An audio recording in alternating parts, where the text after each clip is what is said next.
Happy Holi હો. આમ જો લાકડા સરસ મજાના ગોઠવીને અગ્નિ ઉપર હોલિકા માતા બેસી ગયા છે અને હોલિકા માતાના ખોળામાં હવે જો પ્રહલાદે બેસી ગયા છે. હવે પ્રહલાદભાઈ નારાયણની ભક્તિ કરે છે અને ગામવાળા આજુબાજુમાં ફરતા ફરતા એમ કહે છે કે અગ્નિદેવ પ્રહલાદની રક્ષા કરજો, નારાયણ પ્રહલાદની રક્ષા કરજો. અને હોલિકા બહુ ખુશ છે, પ્રહલાદ ભક્તિ કરવામાં બેસી ગયા છે એકદમ લીન થઈને.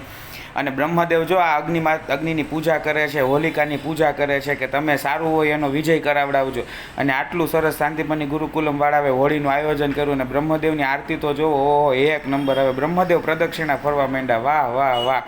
અને આમ જોવો તમે હમણાં જોજો તો ખરા. અને એને પવનની લહેરખી આવશે અને આ હોલિકા માતાની ચૂંદડી જો ઉડી, ઉડી ઉડી ઉડી ઉડી. અને આ ચૂંદડી હવે પ્રહલાદ ઉપર આવી ગઈ. હોલિકા માતા હાથ રાખીને જો આમ બળવા માંડ્યા છે. હવે હોલિકા માતા બળવા માંડ્યા છે અને પ્રહલાદ જે છે એ એકદમ સુરક્ષિત સહી સલામત બની ગયા છે. અને આવી સરસ મજાની હોલિકા, ઓહો હોલિકા તો આખી હળગવા માંડી ઊભી ઊભી. અને તમે આ ગોઠવણી તો જો આમ રાતસર એમ લાગે કે આગ પ્રેક્ટી છે. અને હવે બધા બાળકો અને બધા ગામવાળા બહુ ખુશ થઈ ગયા છે. આવી સરસ મજાની હોલિકાનો ઉત્સવ શાંતિપની ગુરુકુલમ ઉજવે છે ને આખી વાર્તાનું લાઈવ પ્રદર્શન બાળકો સાથે સરસ મજાનું શાંતિપની ગુરુકુલમે કર્યું. એ બદલ શાંતિપની ગુરુકુલમનો ખૂબ ખૂબ આભાર. બાળકોની અંદર આવી જ સંસ્કાર, સંસ્કૃતિ, ચેતના ને આ બધી વાતો ફેલાતી રહે આવો પ્રયત્ન શાંતિપની ગુરુકુલમનો છે. અને ગોઠવણી જુઓ તમે એક નંબર.